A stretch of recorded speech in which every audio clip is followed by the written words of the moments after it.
The doors were never meant to close like this. Once, they opened to music, to silk gowns brushing marble floors, to whispered conversations beneath painted ceilings that seemed to touch the heavens. Now, they creak in the wind, forgotten, unmourned, and slowly surrendering to time. In the quiet corners of northern Italy, grand villas still stand, their beauty untouched but their purpose long gone. Chandeliers hang in silence. Gardens, once carefully sculpted, now grow wild and uneven. It is not ruin that defines them, but absence. There was no single night of fire, no sudden collapse. Instead, something far more unsettling unfolded. A slow retreat. A quiet loss of power. Decisions made behind closed doors that would echo far beyond them. At the heart of it all was a family who had once done the impossible, uniting a fractured land into a kingdom. They had built not only a nation, but a legacy carved into stone and crowned with authority. And yet, in the end, they could not protect the very homes that symbolized their rise. Because what brought them to power would also lead to their fall. Long before Italy existed as a unified nation, the lands between the Alps were divided, uncertain, and constantly contested. It was in this harsh and shifting landscape, around the year 1003, that a small but determined noble line began to rise. The House of Savoy did not begin with vast wealth or unquestioned authority. Instead, it began with geography, positioned along key alpine routes that connected northern Europe to the Italian peninsula. At the center of this early rise stood Humberti, a figure remembered less for grand conquest and more for quiet, calculated expansion. He understood something many rulers overlooked. Power did not always come from force, but from patience. Through loyalty to the Holy Roman Empire and carefully arranged alliances, he secured lands that would become the foundation of a dynasty. Life in these early territories was not lavish. Winters were unforgiving, resources were limited, and threats from rival lords were constant. Yet these conditions shaped the identity of the Savoy rulers. They became resilient, cautious, and deeply strategic. Rather than seeking glory through reckless battles, they advanced through marriages, treaties, and the steady accumulation of influence. Generations followed this same path. Each ruler added a little more, another piece of land, another alliance, another opportunity. Slowly, almost imperceptibly, the House of Savoy expanded its reach across regions that today sit between France, Switzerland, and Italy. But even in these early centuries, there was a quiet cost. Survival demanded compromise. Alliances were often built on necessity rather than trust, and loyalty could shift as quickly as borders. The Savoy rulers learned to navigate a world where stability was fragile and relationships were rarely permanent. What began as a modest noble house was becoming something far more significant. Not through sudden triumph, but through centuries of careful decisions that would eventually place them at the center of European power. By the 16th century, the House of Savoy had grown into a recognized political force, but its position was far from secure. The Italian peninsula remained a battleground for larger powers, particularly France and Spain, both of whom saw Savoy as a strategic prize. It was during this turbulent period that one of the dynasty's most defining figures emerged, Emmanuel Philibert. Born into uncertainty and exile, Emmanuel Philibert understood from an early age that survival would require more than inheritance. He spent much of his youth away from his homeland, serving in the Spanish army. There, he gained not only military experience but also a deeper understanding of European power dynamics. His defining moment came in 1557 at the Battle of St. Quentin. Fighting alongside Spanish forces, Emmanuel Philibert played a crucial role in securing a decisive victory against the French. This triumph was more than a battlefield success. It restored his credibility and gave him the leverage needed to reclaim his territories. When he returned to Savoy, he did not simply restore what had been lost. He reshaped it. One of his most significant decisions came in 1563, when he moved the capital from Chambéry to Turin. This was not just a geographic shift, it was a statement. Turin offered greater strategic control and placed Savoy more firmly within the Italian sphere, rather than under French influence. Under his leadership, administration was strengthened, the army was reorganized, and the state began to function with a new sense of cohesion. Emmanuel Philibert was not driven by spectacle. He focused on structure, discipline, and long-term stability. Yet even as Savoy gained strength, the broader question of identity remained unresolved. The Italian peninsula was still divided into multiple states, each with its own rulers, loyalties, and ambitions. The idea of a unified Italy existed, but it was distant, more a vision than a reality. Centuries later, that vision would be captured in a famous reflection by Massimo di Azeglio. "Italy is made, now we must make Italians." Although spoken in the 19th century, the sentiment echoed a challenge that had long existed. Building power was one thing. Creating unity, real, lasting unity, was something far more difficult. The House of Savoy had secured its position, but it was now stepping into a far greater role. One that would demand not just strategy, but the ability to shape an entire nation. The 19th century brought with it a transformation that would define the legacy of the House of Savoy. At the center of this change stood Victor Emmanuel II, a ruler whose ambitions extended far beyond the borders of his inherited kingdom. By this time, the Italian peninsula remained fragmented, divided into kingdoms, duchies, and territories controlled by foreign powers. The idea of unification, known as the Risorgimento, had gained momentum among intellectuals, revolutionaries, and political leaders. But turning that idea into reality required more than passion. It required leadership, alliances, and calculated risk. Victor Emmanuel II was not alone in this effort. He was supported by key figures such as Camillo Benso, Count of Cava, whose political strategy and diplomatic skill helped navigate the complex web of European alliances, and Giuseppe Garibaldi, whose military campaigns ignited popular support for unification. Together, they pursued a series of calculated moves. Alliances were formed, wars were fought, and territories were gradually brought under Savoy control. The process was neither quick nor simple. It involved negotiation, sacrifice, and moments of uncertainty. But by 1861, the vision had become reality. Victor Emmanuel II was proclaimed the first king of a unified Italy. With this new status came a transformation in both power and perception. The House of Savoy was no longer just a regional dynasty, it was the ruling family of an entire nation. This shift was reflected not only in politics but also in the physical spaces they inhabited. Royal residences became symbols of authority and legitimacy. The royal palace of Turin stood as a center of governance and ceremony, its halls filled with officials, diplomats, and representatives of a newly unified state. Meanwhile, estates such as the Palazzina di Cacchia di Stupinigi represented a different kind of power, one rooted in culture, tradition, and the display of refined taste. These villas were more than homes. They were statements. Each room, each garden, each carefully designed detail reinforced the image of a stable and sophisticated monarchy. They connected the present to a long and prestigious past, suggesting continuity in a time of change. Yet beneath this image of unity and success, there were tensions that could not be easily resolved. The process of unification had brought together regions with different languages, economies, and identities. Loyalty to the new nation was not immediate or universal.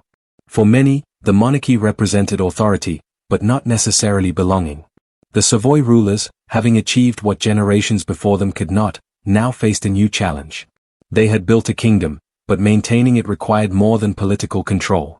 It required trust, connection, and the ability to represent a diverse population. At the same time, their growing reliance on symbols of power, palaces, ceremonies, and royal tradition, began to create distance. While the villas stood as monuments to achievement, they also became quiet reminders of separation. Inside, life continued with elegance and order. Outside, the realities of a changing society were far more complex. The House of Savoy had reached the height of its influence. It had transformed from a modest Alpine dynasty into the ruling force of a unified nation. Its name was now tied to the identity of Italy itself. But in building something so vast, they had also created something fragile. A system that depended not only on strength, but on perception. And perception, once broken, could not be easily restored. The foundations of their power were strong, but they were no longer unshakable. The unification of Italy in 1861 was celebrated as a triumph, an achievement that generations had dreamed of but few believed possible. Yet, beneath the surface of this historic moment, a quieter and more complex tension began to take shape. The House of Savoy had succeeded in bringing together a fragmented peninsula, but unity on paper did not guarantee unity in spirit. In the years that followed, a divide slowly emerged between those who supported the monarchy and those who questioned its legitimacy. Many Italians, particularly in the southern regions, viewed unification not as liberation, but as a transfer of control. The Savoy rulers, once distant figures in the north, were now seen as the authority over a land that had not fully chosen them. This tension was not immediately explosive. It began with conversations, quiet criticisms in cafes, intellectual debates among scholars, and growing unease among ordinary citizens. Some believed that a republic, rather than a monarchy, would better represent the will of the people. Others remained loyal, seeing the Savoy dynasty as the only force capable of holding the fragile nation together. At the center of this emerging conflict was not just politics, but identity. What did it mean to be Italian? Was it defined by a shared culture, a common language, or simply by the borders drawn after unification? The monarchy, in many ways, stood as both a symbol of unity and a reminder of division. For the House of Savoy, this was an unfamiliar challenge. They had built their power through strategy, diplomacy, and careful expansion. But now, they faced something less tangible, public perception. And perception could not be controlled through treaties or military strength. The rivalry had begun, not with weapons, but with doubt. As the 20th century approached, the quiet tensions of post-unification Italy began to intensify.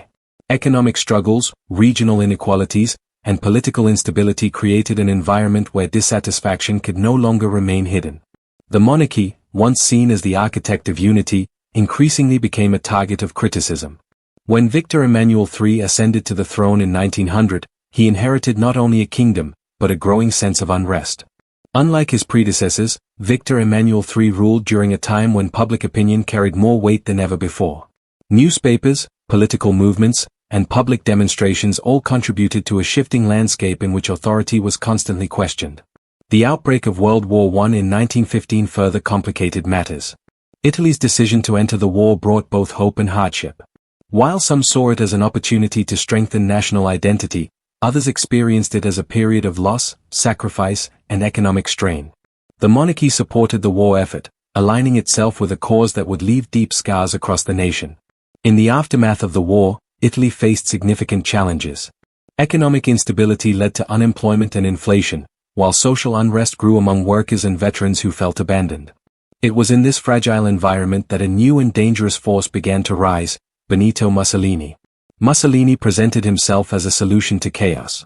Through powerful rhetoric and organized movements, he promised stability, order, and national pride. His rise was rapid, fueled by fear and frustration. By 1922, his influence had grown to the point where he led the March on Rome, a demonstration of power that placed the monarchy in a critical position. At this moment, Victor Emmanuel III faced a decision that would shape the future of Italy.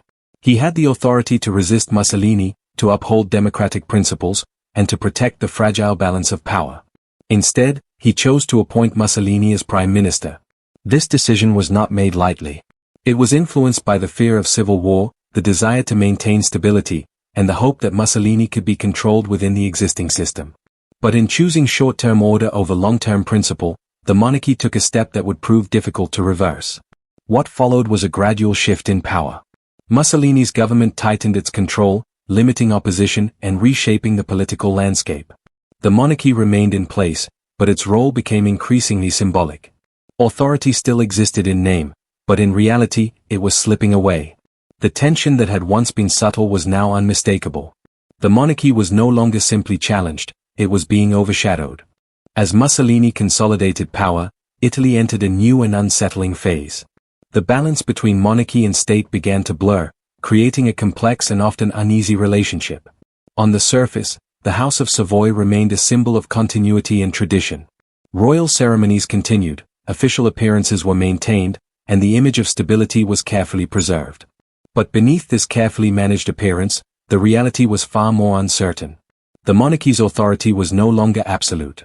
Instead, it existed alongside a regime that commanded loyalty through control, propaganda, and force. This duality created a tension that could not be easily resolved. For the public, perception became increasingly divided.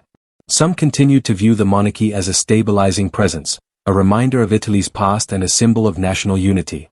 Others saw it as complicit, a silent partner in a system that restricted freedoms and suppressed opposition. The royal villas, once symbols of power and refinement, now carried a different meaning. The royal palace of Turin remained a center of ceremony, but its significance was changing. It represented not just authority, but also distance, a separation between those who ruled and those who lived under that rule. Similarly, estates like the Palazzina di Cacchia di Stupinigi continued to showcase elegance and tradition. Yet, in a time of economic hardship and political repression, such displays could appear disconnected from the realities faced by ordinary citizens. Inside these villas, life followed a familiar rhythm. Formal gatherings, diplomatic meetings, and carefully planned events maintained the image of a functioning monarchy. But beyond their walls, Italy was changing. Public sentiment was shifting, shaped by both the promises of the regime and the frustrations of everyday life. This growing divide created an internal conflict for the monarchy itself. The House of Savoy had always relied on its ability to adapt, to navigate changing circumstances through careful decision-making. But now, adaptation required something more difficult, a clear stance. Remaining neutral was no longer a safe option. Silence, once a strategic choice, began to be interpreted as acceptance. Each decision not made became as significant as those that were. The monarchy's identity, once defined by leadership and authority, was now questioned in terms of responsibility and accountability. At the same time, the regime's influence continued to expand. Mussolini's government reshaped institutions, controlled information, and reinforced its authority through visible displays of power. The monarchy, while still present, was gradually overshadowed by a system that operated with a different kind of certainty. For many Italians, this period created a lasting sense of confusion. Where did true power lie? Was the king still in control, or had authority shifted entirely? The answers were not always clear, and this ambiguity only deepened public mistrust. Within the royal family, the pressure was equally intense. Decisions carried greater consequences, and the margin for error grew smaller. The weight of history, the legacy built over centuries, rested on choices that now had immediate and irreversible effects. The rivalry that had begun as a quiet tension between monarchy and public sentiment had evolved into something far more complex. It was no longer just about political systems or competing ideologies. It had become a struggle over identity, responsibility, and the very meaning of leadership. By the late 1930s, this struggle reached a critical point. The monarchy remained in place, but its position was fragile. Its authority, once unquestioned, was now dependent on circumstances beyond its control. The House of Savoy had built its legacy through patience and strategy. But now, it faced a challenge that could not be managed through careful calculation alone. Because the greatest threat was no longer external.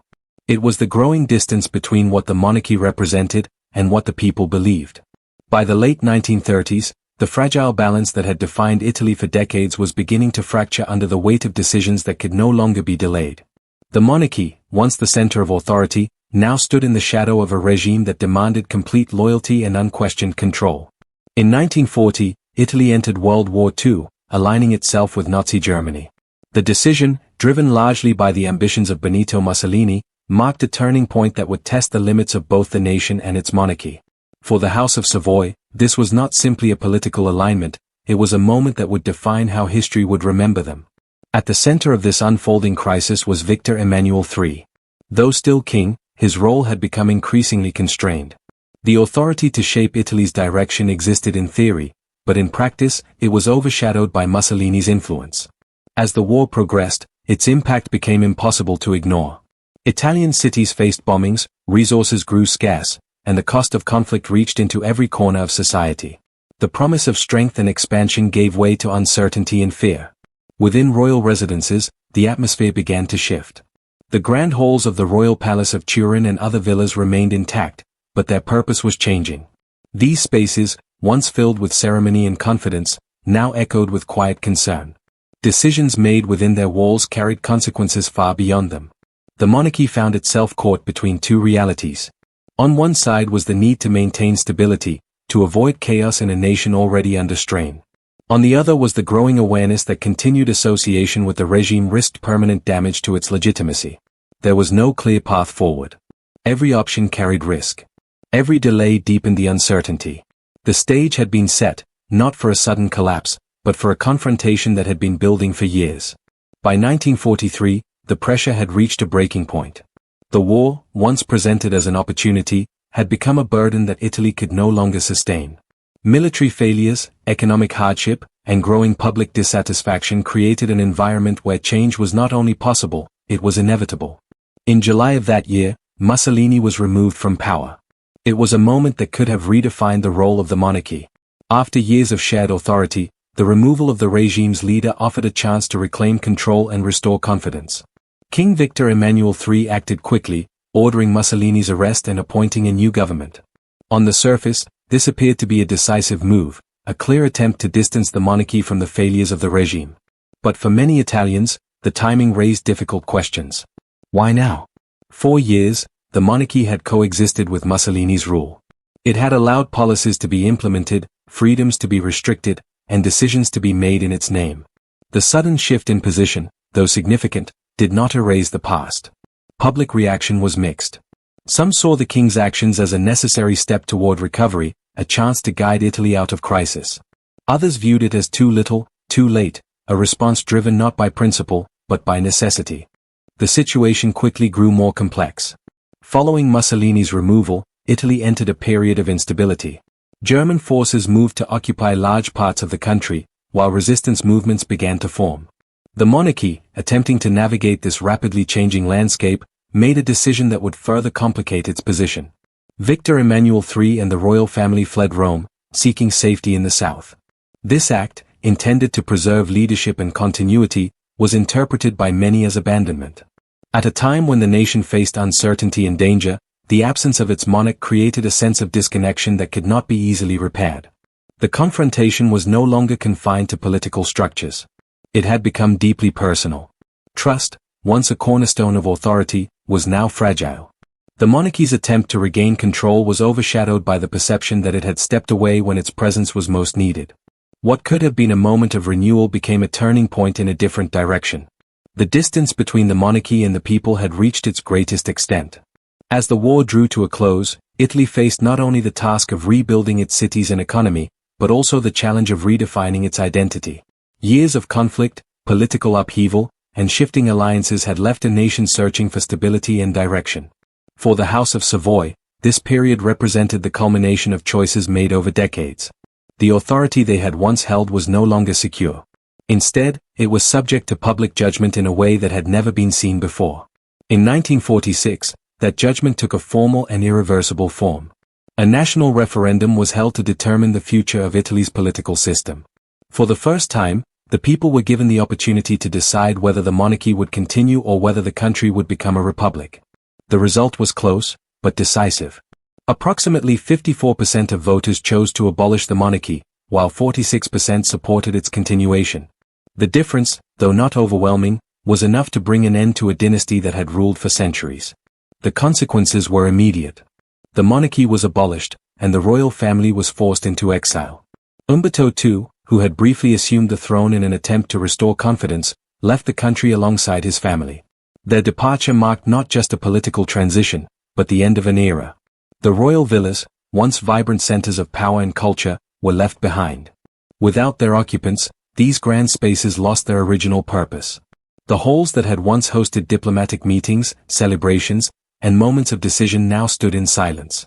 Buildings such as the Royal Palace of Turin and the Palazzina di Cacchia di Stupinigi remained physically intact, but their meaning had changed.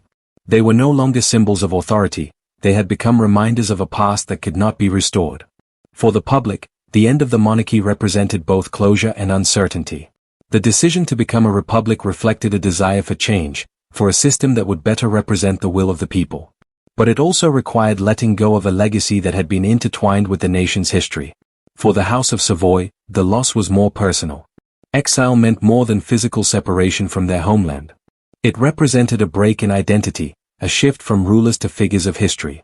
The structures they had built, the authority they had exercised, and the legacy they had shaped were now part of a narrative that no longer included them as active participants. There is rarely a single moment that defines the fall of a dynasty. More often, it is the accumulation of decisions, each one small on its own, but together creating a path that cannot be reversed. For the House of Savoy, that point was not the referendum of 1946. By then, the outcome was already shaped by years of perception and experience. The true turning point came earlier, during the years when silence replaced action. When the monarchy chose to coexist with Mussolini's regime, it preserved stability in the short term. But in doing so, it also accepted a level of association that would later prove impossible to justify. Each decision not made, each opportunity to act that passed, contributed to a gradual erosion of trust. By the time the king moved to remove Mussolini and distance himself from the regime, the damage had already been done. The connection between monarchy and authority had weakened, replaced by doubt and uncertainty. The flight from Rome in 1943 reinforced this perception. It signaled not just a strategic retreat, but a moment where leadership appeared absent. For many, this was the moment when the monarchy ceased to represent stability. After that, recovery was no longer fully possible. The power of the House of Savoy had not been taken from them in a single act. It had been lost through a series of choices that, once made, could not be undone. Exile is not always marked by distance alone. Sometimes, it is defined by the quiet realization that what has been lost cannot be reclaimed. For the House of Savoy, the years following 1946 were shaped by this understanding. Umberto II, often referred to as the May King for his brief reign, carried the weight of a crown that had already begun to fade. His time on the throne was not long enough to redefine the monarchy, nor to fully separate it from the decisions of the past. Instead, it became a final chapter, one marked by departure rather than renewal. From exile, Umberto II maintained a sense of dignity, but the absence of a kingdom was impossible to ignore. He settled in Portugal, far from the landscapes that had defined his family's history. There, removed from the structures of power, he was left to reflect on a legacy that had shifted from authority to memory. Within the royal family, the emotional consequences of exile unfolded quietly. There were no grand ceremonies, no public acknowledgments of loss, only the gradual adjustment to a life without the responsibilities and privileges that had once defined them. Identity, once tied to rule and governance, had to be reconsidered in a world where those roles no longer existed. Yet even in exile, there remained a sense of unfinished conflict. The question of responsibility, of what could have been done differently, lingered. Could the monarchy have acted sooner? Could it have resisted more strongly? These questions did not have clear answers, but they continued to shape how the House of Savoy understood its own history. The final battles were no longer fought in public or through political decisions. They were internal, quiet reflections on choices made and paths not taken. While the House of Savoy faded from political life, the physical traces of its power remained firmly rooted in Italy's landscape. The villas, palaces, and estates that had once symbolized authority did not disappear with the monarchy. Instead, they were transformed, reinterpreted by a nation that was redefining its relationship with the past. Among the most significant of these sites is the Palace of Veneria. Once a grand residence that reflected the wealth and cultural ambition of the Savoy dynasty, it now stands as a carefully restored monument to history. Its architecture, gardens, and interiors continue to attract visitors, offering a glimpse into a world that no longer exists. Similarly, the Quirinal Palace, once a royal residence, has taken on a new role as the official residence of the President of the Italian Republic. This transformation is symbolic in itself. A space once defined by monarchy has been repurposed to represent a different form of governance, one rooted in republican ideals rather than hereditary rule. The Royal Palace of Turin continues to stand at the heart of the city, its presence a reminder of Turin's role as the first capital of unified Italy. Its halls, once filled with political discussions and royal ceremonies, now serve as a museum. Visitors walk through rooms that have been preserved with careful attention to detail, experiencing the grandeur of a past that is both distant and familiar. At the Palazzina di Cacchia di Stupinigi, the transformation is perhaps even more striking. Originally designed as a hunting lodge, it represented a blend of leisure and authority, a place where power was expressed through culture and refinement rather than governance. Today, it stands as an architectural treasure, admired for its design and historical significance. These sites, and others like them, serve as bridges between past and present. They preserve the image of the House of Savoy at its height, its elegance, its influence, its sense of permanence. But they also highlight the contrast between what was and what remains. Public memory plays a crucial role in this transformation. For many Italians, the monarchy is no longer a lived reality, but a chapter in history. The villas and palaces are not seen as symbols of authority, but as cultural landmarks, places to be explored, studied, and understood. Yet beneath this public narrative, there is a quieter truth. These structures were not built to be museums. They were created as living spaces, designed to reflect power, identity, and continuity. Their current state, preserved but no longer inhabited in the same way, carries a subtle sense of absence. The grandeur remains, but the purpose has changed. With the establishment of the Italian Republic, the role of the House of Savoy shifted permanently. The monarchy, once central to the nation's identity, was no longer part of its political structure. Instead, it became a subject of history, studied, debated, and remembered, but no longer active. The name Savoy did not disappear. It continued to exist through descendants and historical references, but its meaning evolved. Without the authority of the crown, it became associated more with heritage than with governance. For Italy, this transition marked the beginning of a new chapter. The Republic brought with it different challenges and opportunities, shaping a political system that aimed to reflect the will of the people more directly. The absence of monarchy allowed for a redefinition of national identity, one that was not tied to a single family or lineage. For the House of Savoy, however, the outcome was more complex. The loss of power was not simply a political change, it was a transformation of identity. Generations that had been raised within the structure of monarchy now found themselves outside of it. The traditions, expectations, and responsibilities that had once defined their roles were no longer relevant in the same way. Exile, in this sense, became both a physical and emotional experience. It was not only about living in a different country, but about existing without the context that had once given meaning to their lives. Over time, restrictions placed on the family began to ease. Descendants were eventually allowed to return to Italy, though without any claim to political authority. Their presence in the country was no longer that of rulers, but of individuals connected to a shared history. The legacy of the House of Savoy, therefore, exists in multiple forms. It can be seen in the unification of Italy, in the architecture that still stands, and in the historical narratives that continue to be explored. But it also exists in the lessons drawn from its decline. Lessons about power, responsibility, and the consequences of inaction. The dynasty did not vanish. It changed. And in that change lies the final outcome of a story that began centuries earlier in the mountains of the Alps. History often focuses on events, the rise of kingdoms, the outcomes of wars, the decisions that shape nations. But it rarely captures the quieter costs, the ones that unfold over time and remain largely unseen. For the House of Savoy, one of these costs was the loss of continuity. For centuries, each generation had inherited not only a title, but a role, a clear place within the structure of society. With the end of the monarchy, that continuity was broken. This break was not dramatic. It did not occur in a single moment. Instead, it revealed itself gradually, as traditions faded and expectations changed. The sense of purpose that had once guided the family was replaced by uncertainty. There was also the cost of perception. Even as time passed, the association with past decisions, particularly those made during the years of fascism, remained. History does not easily separate actions from their consequences, and the legacy of those choices continued to shape how the House of Savoy was remembered. Perhaps the most significant cost, however, was the distance between public image and private experience. To the world, the fall of the monarchy was a political event, a transition from one system to another. But for those within the dynasty, it was deeply personal. It meant leaving behind not just power, but a way of life that had defined them for generations. It is this quieter loss, the one that cannot be measured or easily explained, that often endures the longest.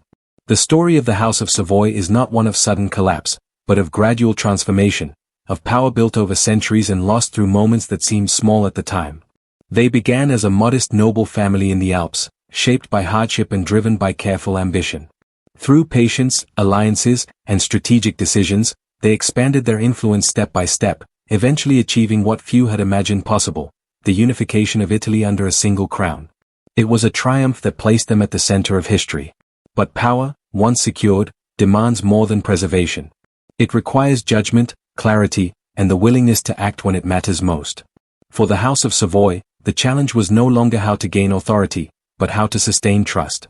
In the years that followed, the decisions they made, and those they did not, began to reshape how they were seen. Silence during moments of crisis, alignment with forces that promised stability but brought division, and the distance between rulers and the people all contributed to a shift that could not be easily reversed. When the monarchy finally came to an end in 1946, it was not simply the result of a single vote. It was the outcome of a long process in which confidence had slowly eroded. What remains today are the visible traces of their legacy, palaces, villas, and the memory of a dynasty that once defined a nation.